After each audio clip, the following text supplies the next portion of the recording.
ہمارے ہندوستان کی رہنمائی کرتے ہیں باہر ملکوں میں، میری مراد دارالعلوم دیوبند۔ اور یہ دارالعلوم دیوبند ایک ایسا نام ہے، اس دیوبند کی نام جب بھی زبان میں آتی ہے ایسا لگتا ہے بالکل دل میں اثر کر جاتا ہے۔ یہ ایسا ادارہ ہے، جو لوگ وہاں گئے ہیں کیا رونق ہے وہاں کی، اور وہاں کی باوقار استاذ حضرت مولانا شیخ ارشاد احمد قاسمی، بہت ہی شاندار تلاوت، اور اس کے بعد انشاءاللہ ان کی آخری دعا ہوگی۔ تہجد کا وقت ہے، انشاءاللہ دعا قبول ہوتی ہے۔ سبھی حضرات سے گزارش کر رہے ہیں کہ آپ ادب کے ساتھ قاری صاحب کی تلاوت کی سنیں، قاری صاحب کی تلاوت کو سنیں، قاری صاحب کی ہمت کو افزائی کریں۔ دارالعلوم کے استاد ہیں بھائی، ان کی عزت ہم سب کے لیے لازمی ہے۔ میں قاری صاحب سے گزارش کروں گا، قاری صاحب کا پچھلے سال بھی فلائٹ مکس ہو گیا تھا، اس لیے اس سال بھی انہوں بہت تکلیف اٹھا کے ہمارے یہاں انہوں نے لبیک کہا، لیکن اگر ہم ان کے ساتھ نہیں دیں گے بھائی تو بہت عجیب بات ہوگی۔ میں قاری صاحب سے گزارش کر رہا ہوں، قاری صاحب تلاوت چاروں کریں گے۔ السلام علیکم ورحمۃ اللہ وبرکاتہ۔ وعلیکم السلام ورحمۃ اللہ وبرکاتہ۔ سلام کرنا سنت اور سلام کا جواب دینا واجب ہے۔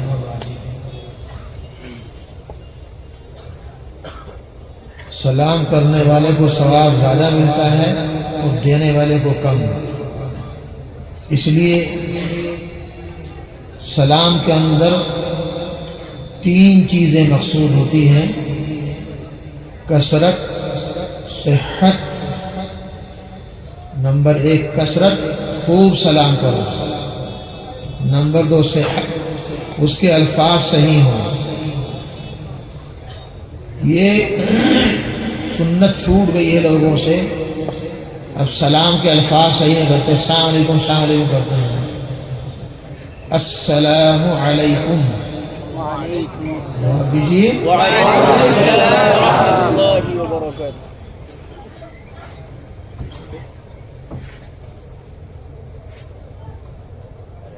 مغرب کے بعد سے اب 1:10 ہونے جا رہی ہیں۔ آپ حضرات قرآن پاک کی تلاوت سے محظوظ ہو رہے تھے۔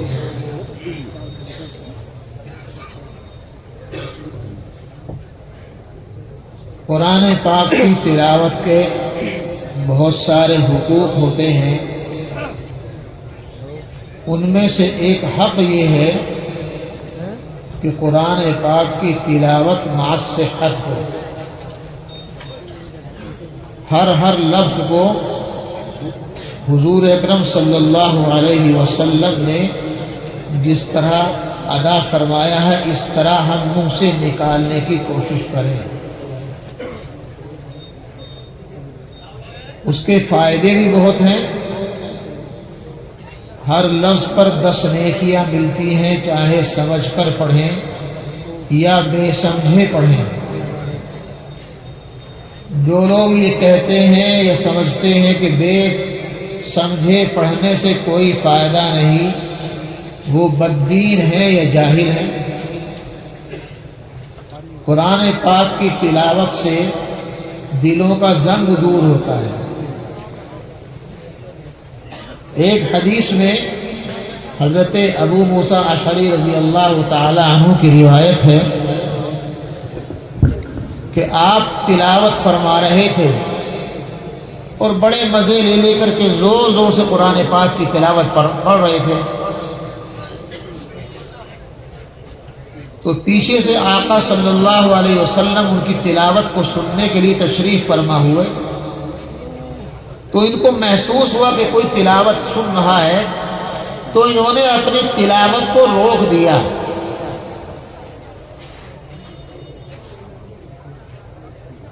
طبرانی کی روایت میں تھوڑی زیادتی کے ساتھ یوں فرمایا کہ ابو موسیٰ اشعری رضی اللہ تعالیٰ عنہ فرماتے ہیں کہ اے آقا، اللہ کی قسم اگر مجھے یہ معلوم ہوتا کہ آپ میری تلاوت سن رہے ہیں تو میں تو آپ کی خاطر آپ کو خوش کرنے کے لیے اور اچھے انداز میں تلاوت کرتا. واللہ انک اعلم انک لتستمع لقراءتی لحبرته لك تحبیرا او کما قال علیہ السلام.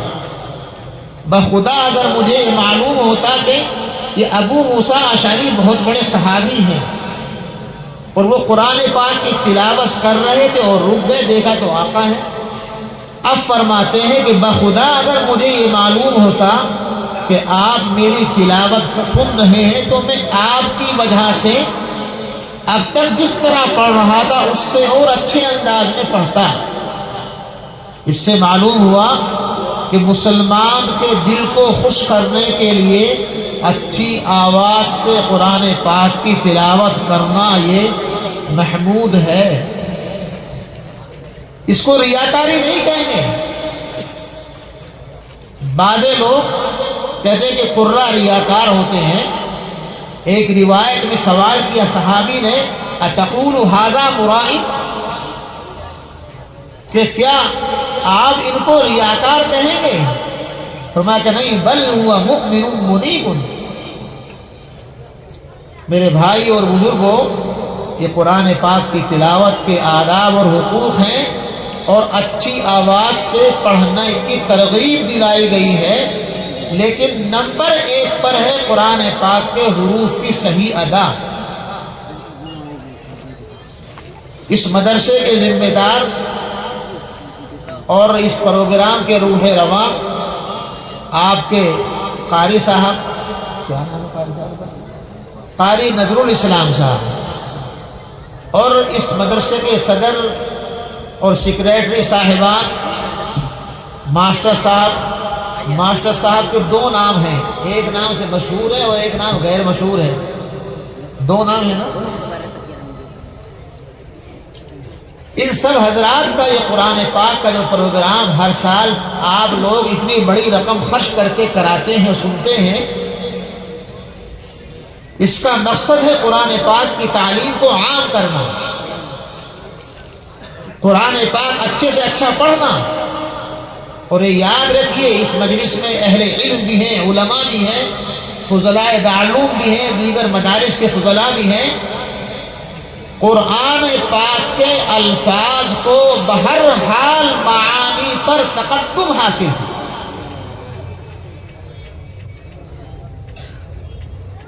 احادیث میں جہاں کہیں بھی فضیلت قرآن کا ذکر آیا ہے اس کا تعلق صرف الفاظ قرآنی سے ہے.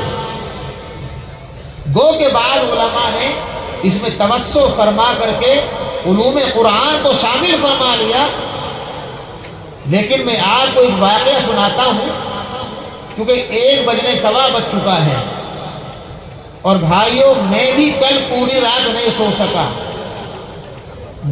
دیوبند سے 12 بجے پہنچے ایئرپورٹ پر اور یہاں پہنچتے عشاء کا ٹائم ہو گیا.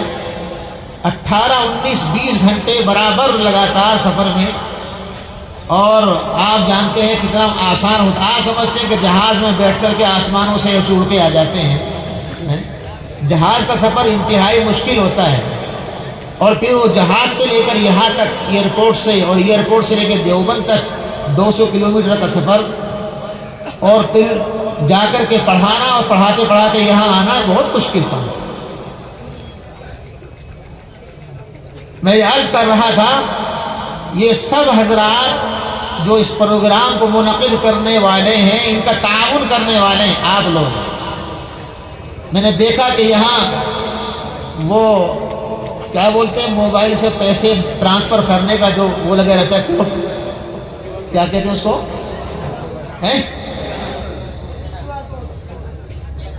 اسکینر، CUR کوڈ، کیا بولتے ہیں واللہ عالم، وہ یہاں رکھا ہوا ہے. اس سے اندازہ ہوتا ہے کہ آپ لوگ بہت ایک دم ایکٹیو ہیں اپنے اس مدرسے کے تعاون کرنے میں، اس جلسے کے تعاون کرنے میں آپ بہت زیادہ حصہ لینے والے ہیں. اس لیے یہ کوڈ وار یہاں رکھا گیا ہے تاکہ جو شخص 2 روپیہ 1 روپیہ 20 روپے ڈالنا چاہے اس کے لیے آسانی ہے، وہ موبائل لگائے اور ڈال دے۔ اللہ کے دین کے یہاں، اللہ کے یہاں بہت بڑی رقم دینا اور کم رقم دینا اس کا سوال نہیں۔ بہت بڑی رقم دے رہے ہیں اور دکھلاوا اور ریاکاری ہے، وہ بیکار ہے۔ اور آپ 5 روپے اور 10 روپے اور 20 روپے دے رہے ہیں اللہ کی رضا کے لیے، یہ کارآمد ہے۔ ایسے ہی قرآن پاک کی تلاوت سننا اور کرنا، اگر اس میں ریاکاری آ جائے، پڑھنے والے کے دل میں ریاکاری آ جائے، لوگ مجھے بہت بڑا قاری صاحب کہیں گے، یہ تقریر کرنے والا مقرر، اس کے دل میں یہ بات آ جائے مجھے بہت بڑا مقرر کہیں گے، دل میں خیال آ جائے تو ساری تلاوت اس کے حق میں بیکار ہو گئی۔ اور سننے والوں کے لیے بھی یہی ہے۔ اور آج کل جو پروگراموں میں پڑوسی ملک اور مصر کو دیکھ کر کے جو بلا وجہ بیجا چیزیں استعمال ہو رہی ہیں، بیجا۔ اب اس محفل میں جب میں حاضر ہوا تھا تو سینکڑوں موبائل ایسے لگے ہوئے تھے، سینکڑوں۔ حالانکہ ایک موبائل نیٹ پہ کام کر رہا ہے، 2 کر رہے ہیں، کافی ہے، جیسے کہ سیکورٹی کے لیے وہ ضروری ہے کیا کہا جا رہا ہے، کیا لکھا جا رہا ہے، تاکہ لوگوں کو معلوم ہو جائے اور اپنی حفاظت بھی ہو۔ لیکن بچے کے ہاتھ میں موبائل ہے اور وہ تصویر بنا رہا ہے اور وہ پکچر کھینچ رہا ہے، فوٹو لے رہا ہے، یہ بہت زیادتی ہو رہی ہے بلا ضرورت، تو اس کی اجازت ہی نہیں ہے۔ رہا مسئلہ قرآن پاک کی تلاوت کے درمیان میں اللہ اکبر سبحان اللہ یہ کہنا، تو ابھی مولانا نے بنگلہ بھاشا میں آپ کو سمجھایا اور ہم سمجھ رہے تھے کیا مولانا فرما رہے ہیں۔ یہ مولانا نے آپ کو منع کیا ہے کہ وقار کے خلاف ہے۔ کیا مطلب ہے وقار کے؟ وقار کے خلاف یہ ہے کہ آپ سبحان اللہ الحمدللہ کہہ رہے ہیں اور ہنس بھی رہے ہیں، تو یہ ہنسنا آپ کا قرآن پاک یا قرآن پاک کے پڑھنے والے کی توہین ہے۔ تو قرآن کی بھی توہین ہوئی ہے، قرآن پڑھنے والوں کی اور سننے والوں کی بھی توہین ہوئی۔ قرآن پاک اچھا پڑھا جائے، بے ساختہ، بلا کسی تقاضے کے، من جانب اللہ، آپ کے زبان سے دل سے اللہ سبحان اللہ نکلے، اس کو کون منع کرتا ہے؟ لیکن بلا وجہ کے بہت زور سے کھڑے ہو کر کے رومال ہلانا اور ڈانٹ دینا اور پھر مزید یہ کہ اس پر ہنسنا، یہ تو مزید نقصان کی بات ہے۔ اس لیے یہ مقصد مولانا کا ہرگز نہیں ہے کہ آپ سبحان اللہ الحمدللہ نہ کہیں۔ قرآن پاک پڑھا جا رہا ہے، دل پر اثر ہوتا ہے، دل پر اثر ہوتا ہے، پورے جسم پر اثر ہوتا ہے۔ اچھی آواز سے پڑھنا حضور اکرم صلی اللہ علیہ وسلم کو پسند تھا کہ میں اچھے سے اچھا قرآن سنوں، صحابہ سے سنتے تھے۔ قرآن آپ پر نازل ہوا ہے اور صحابی سے سننے، صحابی فرماتے ہیں اللہ کے نبی کے آپ پر قرآن نازل ہوا اور آپ ہم سے قرآن سن رہے ہیں۔ فرمایا کہ ہاں اللہ نے تمہارا نام لے کر کے مجھے حکم دیا کہ تم سے قرآن سنوں۔ تو قرآن پڑھنا بھی چاہیے اور سننا بھی چاہیے، اور اس کا جب اثر ہوتا ہے دل پر تو بے ساختہ دل سے اللہ اکبر نکل جائے، سبحان اللہ الحمدللہ نکل جائے، تو کوئی مذائقہ، کوئی حرج نہیں ہے۔ ہاں اس پر جو بیجا زیادتیاں ہو رہی ہیں، اہل علم کا کام ان بیجا زیادتیوں پر کنٹرول کرنے کے لیے ٹوکنا بھی ضروری ہو جاتا ہے۔ اللہ تعالی ہم سب کو عمل کی توفیق نصیب فرمائے، کہو آمین۔ یہ بیچ کی جگہ خالی ہے، یہاں شیطان آ کے بیٹھا ہوا ہے، پیچھے والے آگے آ جائیں، بس اب جلسہ ختم ہونے والا ہے، آگے آ جائیں۔ کسی کو ضرورت ہے پیشاب کی، ٹوائلٹ کی، تو بالکل چلا جائے، کوئی جبر نہیں ہے، لا اکراہ فی الدین، دین میں زبردستی نہیں۔ دین تو نام ہے محبت اور عظمت کا، محبت عظمت سے سنیں گے تو انشاءاللہ اس کا اثر ہوگا، ورنہ آپ اگر زبردستی بیٹھ جائیں اور جانے کا تقاضا ہو تو دل میں تو ادب نہیں ہے۔ قرآن پاک کے آداب میں سے ایک اہم ادب یہ ہے کہ سننے والے دل میں یہ خیال کریں کہ احکم الحاکمین میرے خالق اور میرے مالک کا کلام پڑھا جا رہا ہے، اس کو عظمت سے اور محبت سے سنیں، اور پڑھنے والا دل میں خیال کرے کہ اللہ یوں فرماتے ہیں سناؤ میرے بندے کیا سناتے ہیں۔ جب اس نیت سے پڑھا جائے گا اور اس نیت سے سنا جائے گا تو انشاءاللہ اس کا اثر ہوگا۔ آپ حضرات اللہ آپ کے بیٹھنے کو یہاں قبول فرما لے، اور یہ منتظم حضرات جو مدرسے کے ذمہ دار ہیں، مدرسے کے مؤذن کون ہے؟ قاری صاحب مؤذن کون ہے؟ آپ ہی ہیں؟ اچھا یہ مؤذن صاحب ہیں، اور ماسٹر جی کیا ہیں؟ صدر سیکریٹری ہیں ماشاءاللہ۔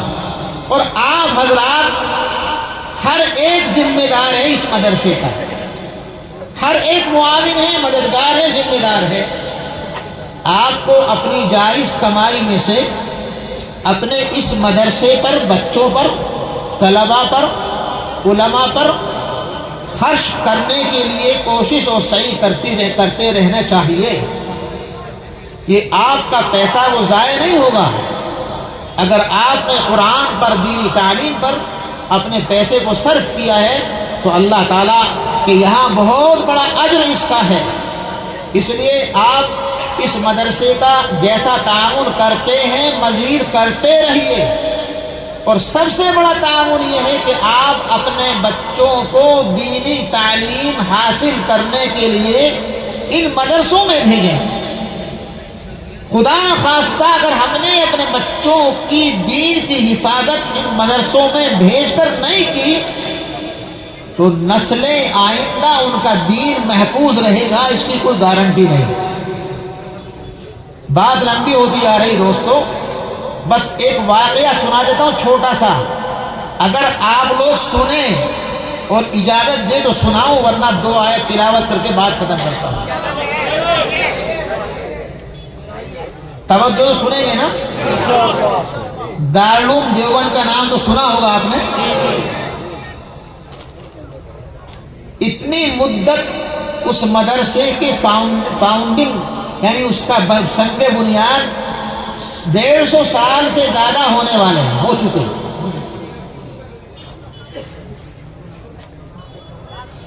دوستو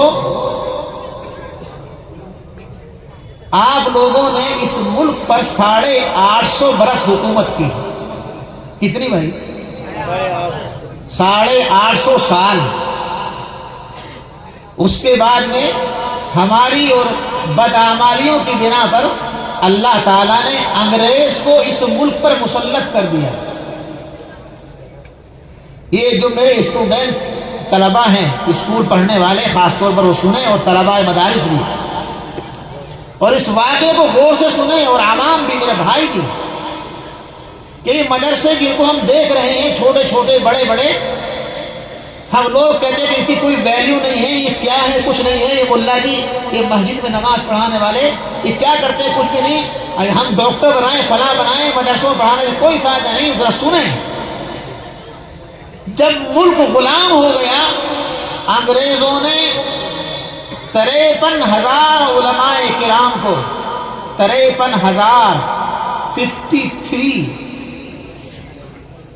53,000 علماء کو دہلی کی جامع مسجد سے لے کر کے، اور خیبر ایک جگہ ہے، 53,000 علماء کو پھانسی کے پھندے پر لٹکایا۔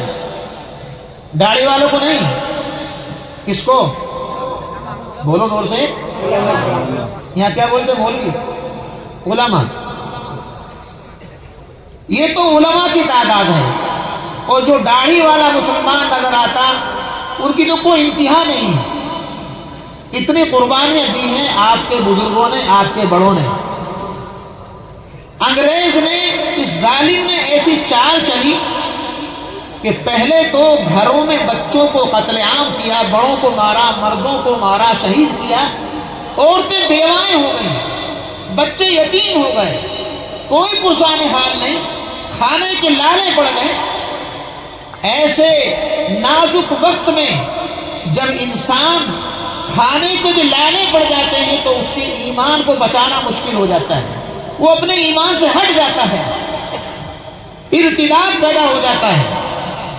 میرے بھائیوں، انگریز نے چال چلی، گھر گھر جا کر کے چندہ کرتے تھے کہ یہ بچہ جو یتیم ہو گیا ہے، جس کا نہ ماں ہے نہ باپ ہے، یا باپ ہے تو ماں نہیں، اور ماں ہے تو باپ موجود نہیں ہے، دونوں موجود نہیں، گھر گھر جا کر کے انگریز نے اسکیم کے تحت کہ ان بچوں کو، ان کے دماغ کو ہم کیپچر کر کے، ان کے دماغ کو اپنی تعلیم ان کے دماغ میں ڈال کر کے ہم آئندہ ایسی نسل تیار کریں گے جو نسلاً تو ہندوستانی ہو لیکن سوچ اس کی انگلستانی ہو. اور گھر گھر جا کر کے تشکیل کرتے کہ بچہ ہمیں دے دو، ہم اس کو لکھائیں گے، پڑھائیں گے، کھانے کو دیں گے، کپڑا دیں گے، کتابیں دیں گے، مفت تعلیم دیں گے. ایسے نازک دور میں ہمارے بڑوں نے انگریز کی اس چال کو بھاپا اور سمجھ لیا، اور پھر مشورہ کیا، اور مشورہ کرنے کے بعد میں پھر مکہ المکرمہ کے اندر حاجی امداد اللہ صاحب مہاجر مکی رحمۃ اللہ علیہ اور دیگر بڑے بڑے علماء کی سوسائٹی اور کمیٹی بیٹھ کر کے ایک مشورہ کرتی ہے، اور دلی سے دور 150 کلومیٹر گمنام جگہ کوئی جانتا نہیں تھا، وہاں ایک چھوٹا سا مدرسہ قائم کرنے کا ایک پلان بنایا اور آ کر کے مدرسہ قائم کر دیا. ابھی مدرسہ قائم بھی نہیں ہوا تھا کہ عرب سے پڑھنے والا ایک قافلہ وہاں کیسے معلوم ہو گیا کہ جاؤ ہندوستان میں ایک مدرسہ دیوبند کے نام سے قائم ہو گیا ہے. ابھی بنیاد نہیں پڑی، صرف مشورہ ہوا ہے، اور وہاں سے قافلہ روانہ ہو گیا ہندوستان کی تعلیم حاصل کرنے کے لیے. میرے بھائیوں، دارالعلوم دیوبند قائم ہوا، اور اس کے بعد میں پھر پورے ملک کے اندر شیخ الہند حضرت مولانا محمود الحسن صاحب دیوبندی رحمۃ اللہ علیہ کی تحریک کہ میرے ماننے والے، میرے تلامذہ، میرے شاگرد جب میں مر جاؤں